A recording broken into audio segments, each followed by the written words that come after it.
Hello and welcome to Hockey Zone. Let's kick off with a story about Ascot Women's, who've been one of the revelations so far in this year's competition. Nathan, in the last 2 years, Ascot's best placing on the league has been 7th. This year you're in 4th spot after 5 rounds, and you've scored almost as many points in 5 rounds as you have in 2 years. What is going on at Ascot this year?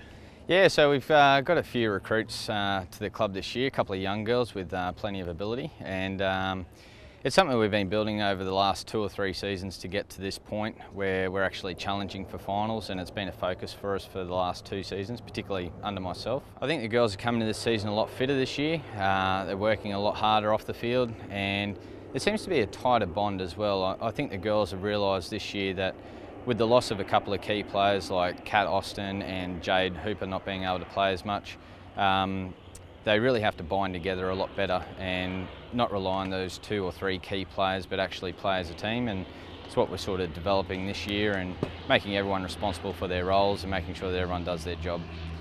For me, I think our confidence has changed. We're in a better position than we were last year, and I think we've been able to gel a lot better as a team because we have so many dual registered players. A lot of the times they're unable to make all of our games, but for a lot of them it's their 2nd and 3rd season playing with us. So I think we've been able to adjust when they can't be there and obviously play together as a team when they are here. My philosophy is to find out what their skill set is. I need to know what the girls can bring to a team environment, and then get that group working closely together, become good friends and basically become a mini family. And when they respond to you as a coach and you get them doing what you want them to do, it makes your job a lot easier, and getting them to be able to constantly improve and try and set goals and try and achieve them on a weekly basis, monthly basis, yearly basis, and just gradually become better hockey players and better people, and see what we can do to try and, you know, achieve those goals for them. We've got quite a few girls on the age between sort of 15 and 20 that we're trying to get experience through, and Adam Peters, who our 2nd grade coach, is doing a great job of blooding some of those younger girls into senior hockey and giving them some good experience. And we've got quite a few young girls that have actually tasted 1st grade experience this year, and that's just going to set us up for the future. So our key this year and over the next 2 or 3 years is to make sure those kids in that age group of 15 to sort of 18 really do get that senior experience to bring them into the senior ranks and make sure that our club strives for further success in the future.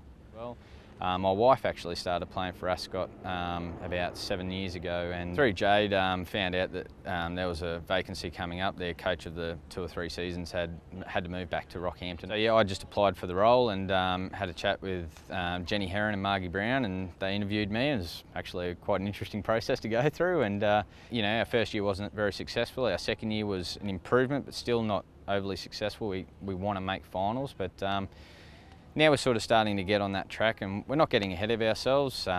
We realise that on any given day we can't compete with the really top sides like your East or your Kedron Wavell, and that's evidenced by the floggings they've given us already.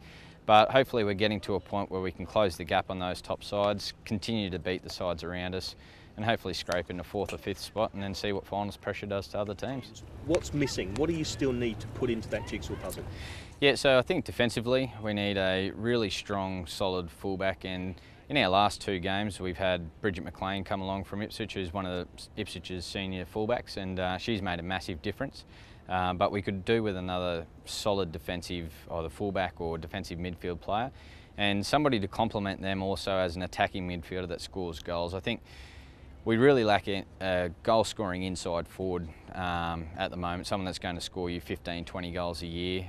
Even as a striker, probably need someone that's going to be averaging big numbers for you throughout the year. And I mean, if we can get 2 or 3 more players, and whether they come from people that we develop in our club or whether there's players out there, you know, struggling to play 1st grade for one of the bigger and better sides that could possibly come along, look at us as a development tool and be playing big minutes in 1st grade.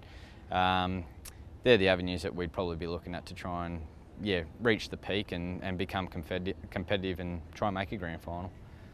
We're Ascot, stay classy! Woo!